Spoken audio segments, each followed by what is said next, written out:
Hey, I kind of have this kind of listed out in some different sort of categories of things you should kind of be looking at, be able to put food on your table each day. These are what you have to kind of choose from to make that happen. So, and then on our team, we have these little laminated cards. This is kind of our little menu that we use kind of each day we're in the office. It's just a couple things, try to get knocked out. It's laminated, so you can check it off, erase it, and start back over again the next day. But if you consistently do lead generation activities, you'll have leads. It's that simple. It's not super complicated. Hopefully this simplifies it a little bit for us. So kind of starting off, the way I have for salads, I personally cannot stand salads, but they're good for you, and a lot of this stuff is good for you as well on here too. So these are things you just got to do. You don't have to be face to face with anybody, but these are things, good practices to do to kind of get your day started off right. An appetizer of sorts. So first, show up to the office. That would be one of the things you should probably try to check off each day.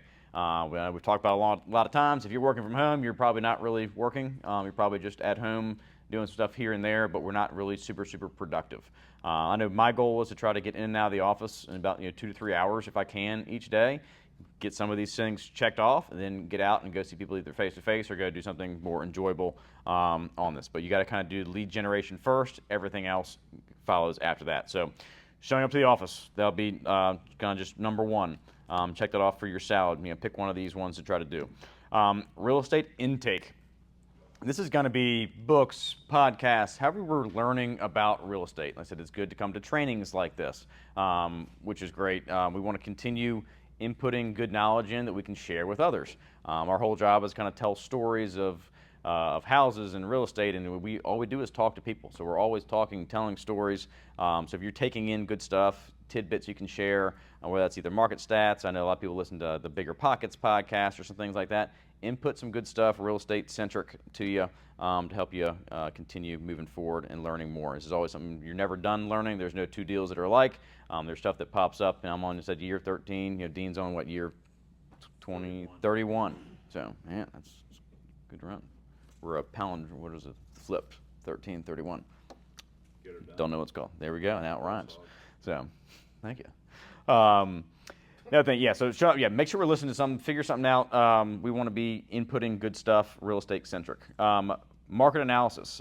Who here is familiar with hot sheets on MLS? Raise your hands up high. Let's see some real participation here. All right, about half of us. All right, on the home screen, you'll see all the different, I think there's a bunch of different, it's like a bar graph going horizontal, a bunch of different colors. Those are all the houses that are new to the market, just went under contract, just expired, just sold, whatever it may be. That is good to follow what's coming soon. I try to take a look at that and say, hey, what houses just popped up in neighborhoods that I have people that live in? So if I have something that pops up in Kings Charter, I have 5 clients that live in Kings Charter. Hey, here, and I'll text out, and this is one of the appetizers, I believe. Have you seen this house? And text them with the link. That's kind of more of a proactive, going out there and getting in contact with people sort of aspect to it. But I'll text that out and say, hey, who do you know that may be looking to move into your neighborhood? And I'll send that out to my 5 people in there. Then I'll look around and continue what other new houses have come on to send those out to people as well. And these are all just kind of generic touches. Or, okay, oh my God, can you believe that this house is listed for $575? You bought your house for $450 2 years ago, and this is very similar to it. Those are all great things to be able to share and show them. And just you are the market expert. You want them to call you for anything real estate related. So be in contact with them about real estate. All right. Update your CRM. This is another kind of office task can kind of be done wherever. We want to make sure we're staying on top of the people we're putting into our database. Try to continue filling them out. Make sure we have full contact info. That when we're planning parties or doing whatever it may be, we have email addresses, we have mailing addresses, we have their cell phone number. We can put them in Excel spreadsheets and make sure we can contact people however we need to contact them. Little tidbits about if you had a good conversation with them, or hey, they mentioned they were going to be in this house for another 2 or 3 more years, then plan on moving. That's a great way to fill that into your CRM. You can throw a reminder in your calendar for years out from now till you can do that. Just good things to kind of reach back out and touch base on that. So always stay on top of your CRM. Make sure you're updated. Always refining that too. Make sure you're kind of moving people around based off conversations you have of who should kind of be prioritized more than others. Okay. All right. Moving down, appetizers. So these are going to be things we're actually kind of physically sending or doing stuff with people, okay?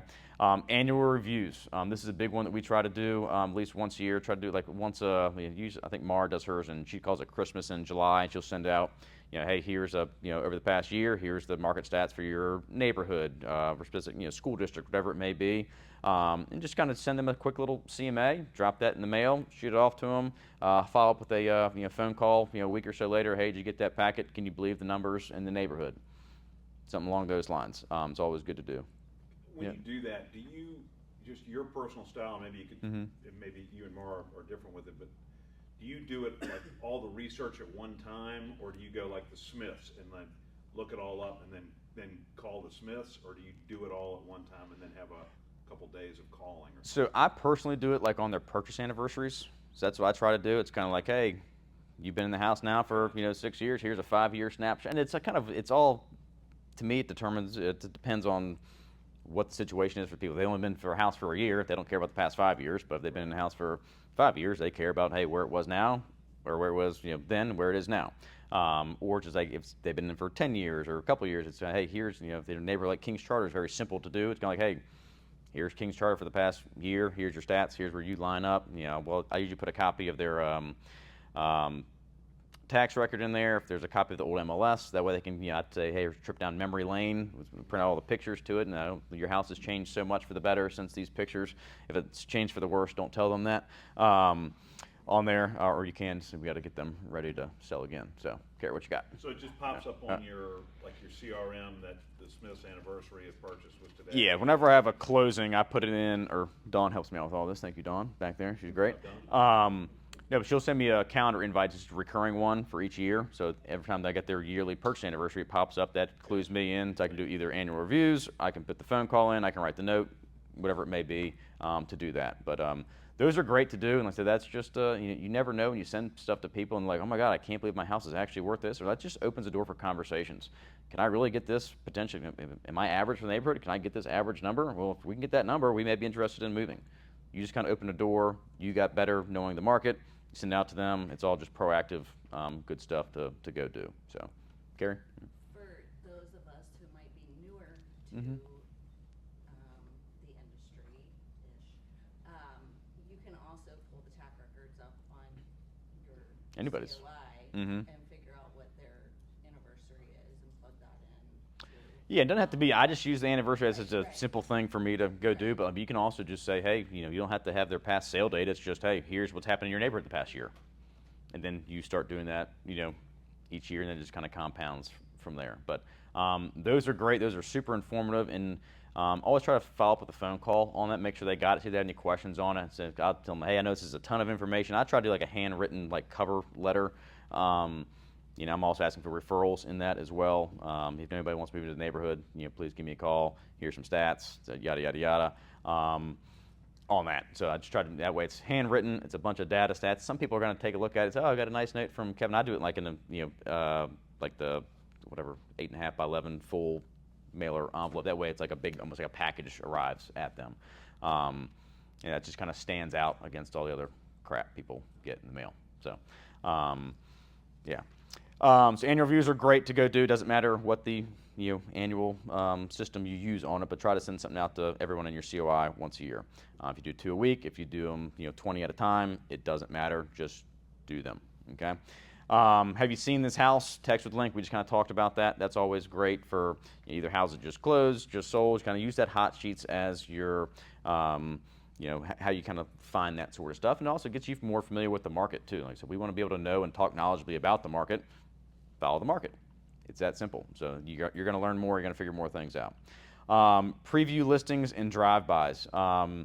This is great for if you have an open house scheduled, go try to schedule listing or showings of the competition. Whether houses are in the same area that may make sense, these people may go do. I know Haley's not in here today, but she held an open house for Emily on our team, and it was a brick rancher in the Atlee High School district. So Emily had it on. I had another one. I still have it if anybody needs it. Over kind of across from Ash Creek, 3-bed, 2-bath rancher. Haley had been in that one before already, so she sent people from the open house. Hey, have you seen this one over here? I know this one's not a fit for you, but maybe this one could be. She was able to pick up a lead off of that, and she's also able to get me an extra showing on the listing too. So still out there, 8487 Sherrill Road, for $24,950, 3-bed, 2-bath, 1,496 square feet on 0.46 acres, attached garage. Anybody needs it? Nobody. All right. Price reduction time. All right. Yeah, just driving by too. Get in the car. I try to take interstates very much, unless there's a true time constraint. Drive through neighborhoods. The MLS Touch app. I'm not sure. Is everybody using that? I think it's super user friendly. It also shows you what you can pop it up wherever you are. Just hit the button with the pointer and it zooms in right over you and what's right around you, what's going on. Drive by. Drive through neighborhoods. Which neighborhoods have primarily wood siding, and I drive down like Wood Lakes and Brander Mills, and that's much different than some of the other newer than Charter Colony. I mean, those are all different sort of neighborhoods, and especially if you're not familiar with the area. I know I'm from Hanover, born, raised, live still there, haven't moved very far. I know a lot about Chesterfield now too. I said know neighborhood names and be able to drive through. That's all the knowledge part that comes with time, but also go drive through. You're not seeing anything on the interstate, except for the houses that back up to the interstate that no one wants to buy, right? So get out there, drive by, check things out, especially if you're newer. There's nothing that beats that. You can have, like I said, MLS pulled up, see what's around, see what's sold, see how things have changed on there. Okay, mailers, they're not fun, they're boring, but they're a touch for people. I think that's, I know I've been doing them for, whatever, 10, 12 years on this. I think they're good. Do I see a ton of value return in them? It's tough to quantify that, but they're getting something from you in the mail. It's another one of those layers. You're getting mail, they're getting phone calls, you're getting texts, they're getting emails. They're all different sort of ways to touch them. You're staying in front of them whichever way they potentially communicate. Some people are not going to look at the mail at all. Other people love the mail. So you don't know exactly who needs what. So cover them, smother them, chunk them, whatever you need to do there. Waffle House references. All right. Entrees. This is where we make all of our money here, okay? This is just kind of each day, if you could do, pick out 2 of these, that's incredible. You're going to be beating the competition there. 5 or more phone calls. Simple. How long does it take to make 5 phone calls? 5 minutes to an hour, depending on how much or little people will talk. Even if they leave voicemails, still ask for referrals. This is our opportunity to get voice to voice with people. It is especially if you're newer to the business or you're strapped for cash, whatever it may be. Phone calls are pretty much free. Whatever your bill is, if you make 1,000 phone calls, does your cell phone bill go up? No, it's the cheapest, easiest way to get in contact, communicate with your people. Make that a priority. To me, that's like a staple of mine. That's one I check off most frequently on my little menu I have here each day. 3 more pop buys, and these are going to be considered more like, hey, we're taking something to somebody. This is not like a sit-down, coffee, lunch, anything like that. This is, hey, I'm swinging by. We try to have a phone call beforehand, trying to just show up at people's front door unexpected. Some people like that. A lot of people do not. So just make sure. And it's also, if you make a phone call and a pop-by, that's 2 touches, not just 1, okay? And that's great to still get face-to-face if you can. If you can schedule those, so that way they're going to be home, that's even better. Now you get a face-to-face, phone call, everything else like that too, rather than just to kind of a drop, leave on the front doorstep, okay? Video text. You can do any sort of whatever videos you want to go send to them. It can be like, hey, here's the house that just listed in your neighborhood. Have you seen it? But they get to see your face, get to hear from them. I've done before. We invited people to ladies' wine night. I'm sitting there drinking grape juice, not wine, so I'd get hammered. Don't want to be doing that too much. Every now and then it's good to have a few drinks and dial. If you need to overcome something, take a shot. Keep it within reason. Don't get crazy on that. But yeah, I'd send out video text to me, fake drinking wine, and say, hey, can't wait to see it. Ladies' wine night. Shoot it off. Did that. I did that 2 years ago, and we had an incredible turnout. I did not do that this past year. We didn't have a great turnout. So maybe it's people wanting to see my face and not just my voice on that. So video text can be literally anything. So just think about it. What else has anybody else sent video text out to people for outside promoting events? Or is anybody even doing any video text? I do birthday video text. Mm-hmm. Yeah, birthdays, purchase anniversaries, anything like that. I mean, so it's almost, think of it as like the new version of a note these days for 2025 people. That may hit better with younger people or other people who can actually receive videos versus they have landline. Don't try to video text them. 5+ notes. That's a simple one. If you've made a phone call to people, if you stopped by and saw somebody, whatever the reason, if you had a closing, anniversary, whatever it may be, write a note. So handwritten notes are still, to me, the king. I know that when I go get mail, it's flipped through all the crap until you find something that either has a check in it or it's handwritten by somebody, not pre-populated magazines, whatever it may be. Handwritten notes still, they get opened, they get read, and that creates impact at the end of the day. All right, buyer and/or listing appointments. Obviously, that's where we truly make all of our money there. So we try to get one of those in. That's always great. Schedule or host open houses is another one. Door knocking, stuffing mailboxes. No, stuffing mailboxes may be kind of frowned upon a little bit. I haven't been arrested for it on that, but yeah, I have an open house. I'll stick open house flyers around the closest 50, 75, 100 listings, depending how big spread out the neighborhood is. It's also too just like people aren't doing that right now. When people are doing, if everyone's doing one thing, I tend to want to go the complete opposite of what everyone else is doing, just because you're going to get lost in the shuffle of everybody else. So I, have an open house, flyer, and I'll knock doors. I'll talk to neighbors walking their dogs, whatever it may be, in order to kind of have those conversations. And I'm also doing that. I'm representing the seller, correct? We are trying to market the property. Well, if all 100 neighbors know about the open house on, Saturday from 12 to 2. That's pretty good, and then that's got my face on it. I'm out there shaking hands, seeing people, not kissing any babies here, but yeah, so go do that. Go stuff some mailboxes. I have not been arrested. Client face-to-face, this is going to be more of your coffees, lunches, happy hours, golf, walking. I know Mara does walk and talk. She'll go grab a coffee, and they'll go walk around the neighborhood or whatever it is and just catch up with her people. And these are going to be more of like, 30, 45-minute, hour things rather than a pop by, hey, how you doing? Great, quick and easy, simple, in and out. Said client face-to-face can be more, for me, plop buys is kind of what I consider a lot of these, where you're spending actual time with them and not just in and out. Business partner and contractor face-to-face. If you want to go, Nate and I go get lunch, or we go get breakfast at Rise and Shine Diner, usually once a month. We pass business back and forth. That's something good to go do. Contractors are great too, to find reliable people to be able to pass off to clients who are in need of things. I have one scheduled with an electrician I went to high school with. I haven't seen or talked to. He's got his business up and running. I'm sitting down with him next week to kind of catch up and see what he can do. I've used him personally. I sent him to one other client. They had good reviews on him, so I'm going to see if I can work him into kind of the rotation here now, and obviously I'm going to be trying to ask for referrals during that as well. And some of these the contractor stuff, you got to find good people too. If you're going to be referring people out, they're going to be attached to you. So if you are sending them not so great people, who's that a reflection of? Right? So be able to make sure you're sending people and kind of vetting your people rather than just trusting whoever it may be that they're going to do a good job.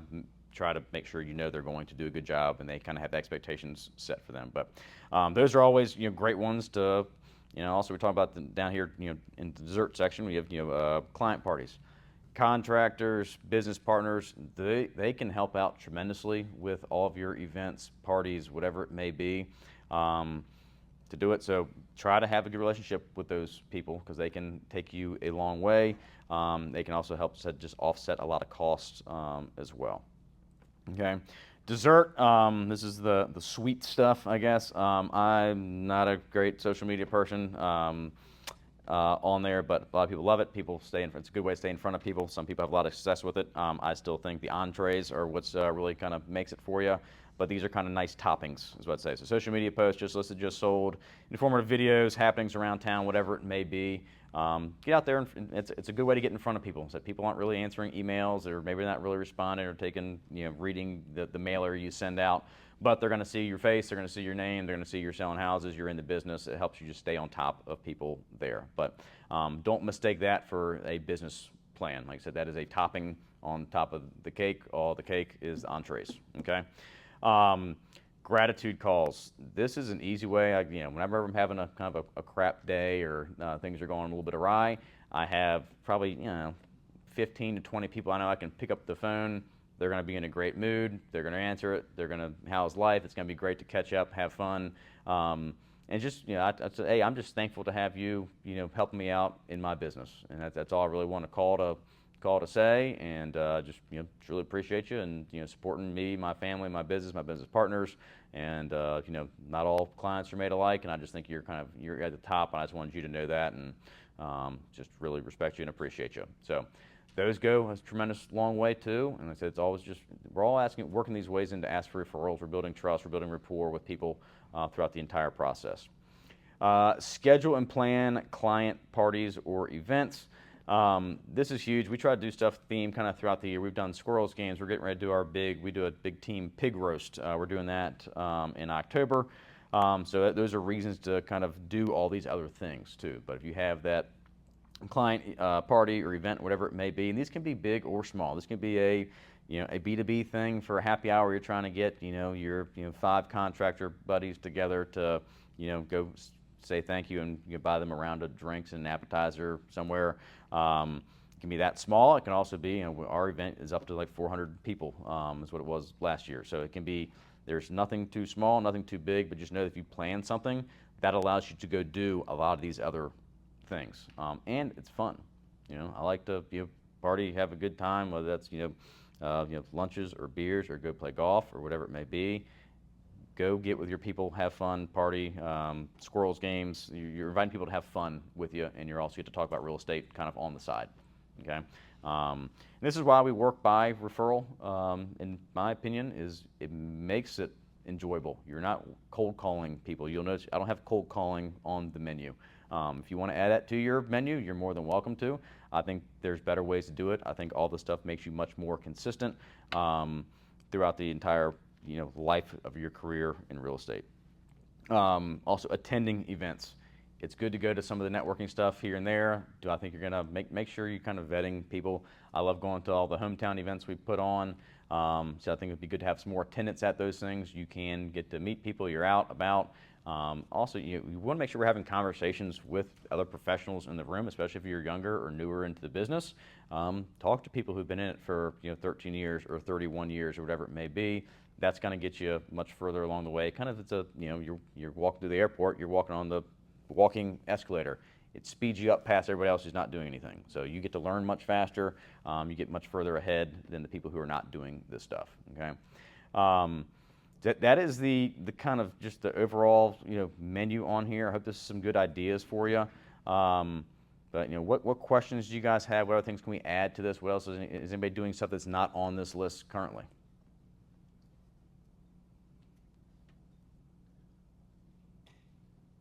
Man, that must be the best lead generator of all time. Okay, what you got, Dean? What would you call, maybe you just call it just general conversations about real estate, just opening up. I use the example of Mike, who, no matter where he is, somehow he's going to try to work in a real estate conversation and then eventually ask for referrals or business.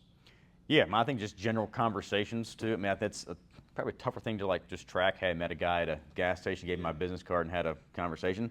I think it's good to go do. It's just I wouldn't base my entire business off of talking to complete strangers you meet, happen chance in the middle of it. But Mike can tell you better than anybody. I mean, he's sold a lot of houses, and a lot of houses have been to people. He's got all the stories of getting pulled over by the police officer, and next thing you know, he's selling the guy a house. I know they're doing the went to the Hanover Market. He was talking to the guy driving with Porta Johns. Okay, talk to anybody. It's about real estate. People live in houses or apartments or whatever it may be. If they live in an apartment, that's even better because they need a house at some point. But if they're homeowners, they have something that something that we could potentially sell, or they may need to get into something that we can help them with. So having those conversations. If you're talking real estate, I think it's always a good thing. So does it fit in here as far as to me it'd be kind of on the appetizers or dessert sort of deal where you're just kind of having entree. Yeah. Yeah, ask Mike how much money he's made doing it. Yeah, that's true. I mean, it's kind of like open house stuff. I mean, you're talking to strangers. Obviously, open house is more tailored towards people who are looking for houses, but everyone's kind of looking for a house. I mean, how many people you talk to is like, oh, I'm on Zillow all the time. Everybody except for me because I can't stand Zillow. Refuse to use it. I won't even look at it. On there. Yeah, people, I've been a listing appointment like, hey, my assessment is this and your number's this. And I was like, well, assessment's off. So they're wrong. A lot of times there's a good gauge for it, but that's not the end all be all. And I love correcting people on their Zillow stuff. They'll pull out their stuff and look at the stats and like, well, the tax record has it as, it's different. It's not right. It's not lined up. This house is an outlier, this, that. And that's all you could show off your kind of expertise and knowledge on it rather than just the algorithm. Don't like algorithms either. So I like people most of the time on that. So you'll figure that out too. So what else are people doing to generate leads? Jeff? Cold calling landowners. See? Can cold call. So that's on Jeff's menu. So. People that own land also own homes. You get their land sold for them, and it's a smooth transaction. Then maybe when it's time to buy or sell a house, they're calling you. Correct, yeah. So and that's just adding people to your database too. So I'm sure you're updating your CRM each time you're sending out land stuff, correct? Somewhat? Yeah. He's doing a better job of it today and in the future. What else do we have, Dean? How about what we talked about last week, like volunteer work, getting involved at different organizations, whether it be coaching or clubs or community service activities? Yeah, so I'd put that at kind of attend events / community involvement is what I'd say. But like you said, I'm coaching the Atlee Little League Iron Pigs T-ball team. I don't know anybody on my team, so it's 9 new relationships for me. So it'd be cool to do it with Skylar and Abby's son Cooper and all that. Would be great, but we'd be fighting each other for referrals the entire time. So and Skylar's bigger than me. Low man wins, but he is pretty big. So but I think getting involved in community, going to events, doing things. I said you got to go be involved. You got to put your face out there. I said if you're sitting back and doing nothing and not doing anything, nothing's going to happen. I said it's a simple game when you break it down to the point of are you doing anything or not.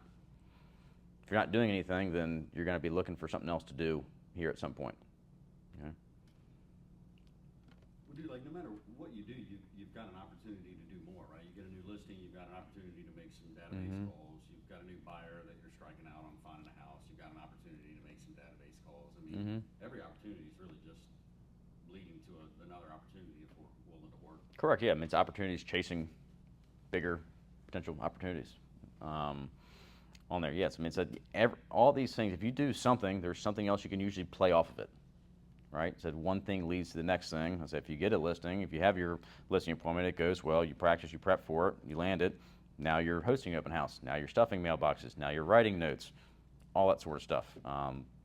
Those are all, it all kind of compounds on top of each other if you do activities, but you got to be doing activities. Okay? And this should be a pretty decent, quick, simple, easy breakdown of activities you can do on a daily basis. And like I said, I promise you, if you do a lot of this stuff, you don't have to do it all every day. I don't do it all every day.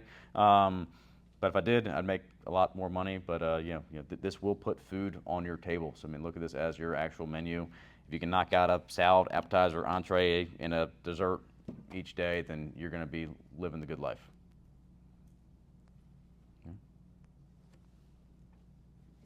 Longer. That's good. Thought it was going to be like 11:15. Yeah.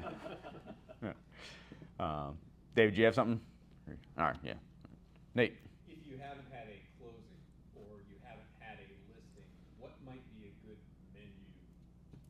Salad, appetizer. I mean, especially if you don't have a whole lot going on, go get face to face with people. Make a phone call, set the appointment, have the appointment, follow-up note. Thank you for getting together. So I mean that one phone call can turn into 5 of these activities. So it's like find a way to get face to face with people, and that if you get face to face with them, I said you're not obviously you can just run to somebody at a gas station, but if you have to call someone in to set up a coffee appointment, you're going to call, you're scheduling something with them, it's on your calendar, you may see somebody else at the coffee shop, you get to write a note to that person, you get to ask for referrals from them twice, you get to ask them on the phone, if you get them on the phone, you also get to ask them in person, and those are the ways, and if you're not asking the question, I think Mike says it best, if you don't ask, the answer is always no. So you have to be asking constantly with all of this stuff. I mean, some of the salad stuff, you're not really asking anybody for anything, but those are just good things to do, and they're good habits to make you healthy. No tomatoes for me. On that. Did I answer your question, Nate? Yeah. So, what's everyone eating for lunch? Salad. Okay. Got some entrees. We'll put some meat on the bones here. Yeah, guys. The more of this stuff you do, I mean, it's simple. Try to pick out 3 of these things each day and just go do it. It's simple. You can be done in an hour if you truly plan out, think about it. Try to write your schedule out the day before. Hey, what's my menu for tomorrow? What am I going to be getting knocked out? And then make sure you accomplish it, and then you have time to go do stuff. But if you don't generate leads, you're going to be sitting around twiddling your thumbs doing a lot of nothing. So generate leads. This is a good way to do it, and get out there and make it happen. It's not going to come to you. You got to go out there and get it. Thanks, Scott. Yeah, so. Good work. All right.